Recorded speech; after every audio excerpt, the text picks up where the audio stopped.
Welcome back to Terraria Journey Mode one step at a time. Today we'll be taking a look at all the special powers you have at your disposal in Journey Mode. The most important power, and the one you've already seen in action in this series, is the duplication menu. Once an item has been fully researched, it'll become available in this menu, letting you duplicate it as many times as you wish. Simply open the menu, find the desired item, and grab one out. Left-clicking will give you an entire stack. However, if you only need one, just right-click. The next set of powers we have are various time controls. First up, we can simply freeze time entirely. While time is frozen, new events won't naturally start, and the time of day will stay frozen at whatever it was when you toggled this power. This will also prevent falling stars from spawning. Then we've got 4 different times of day we can set it to, those being dawn, noon, dusk, and midnight. Switching back and forth between day and night will count as a day passing, letting you quickly make random events spawn, or to help you pass days for fishing quests. Then finally, in the time controls, we can speed things up to 24 times in fact. This just increases the speed at which time passes in the world, letting you zoom through days and nights.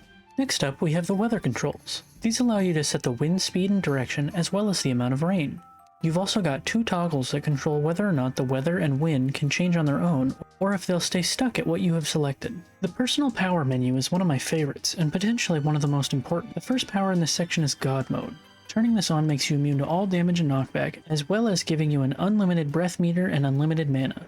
You'll still be affected by any debuffs you come across, but they won't be able to deal any damage to you. This is a great power to use if you want to farm enemies or bosses for a particular item to research, but don't want to have to worry about actually fighting. Just turn it on and never worry about dying again. The toggle between normal and extended pickup range is enabled by default, and I'd suggest leaving it on as there aren't really any downsides. While toggled on, it lets you pick up items, break blocks, and place blocks from much further away than you'd normally be able to. The enemy spawn rate slider is a powerful tool and can synergize really well with God Mode. This slider lets you change how frequently enemies and critters can spawn, anywhere from none at all to 10 times the usual. This is great if you're trying to farm up a particular item or trying to find a rare monster spawn. Crank this bad boy all the way up with God Mode on, and go to town mowing down the monsoon of mobs that start to spawn. Next, we've got a simple toggle for turning on and off the biome spread effect. And finally, we've got the enemy difficulty slider. This lets you set the difficulty of all enemies and bosses from Journey Mode difficulty, which is about half what the usual is, all the way up to Master Mode. Setting it to Expert or Master Mode will also allow you to receive the exclusive drops for those difficulties,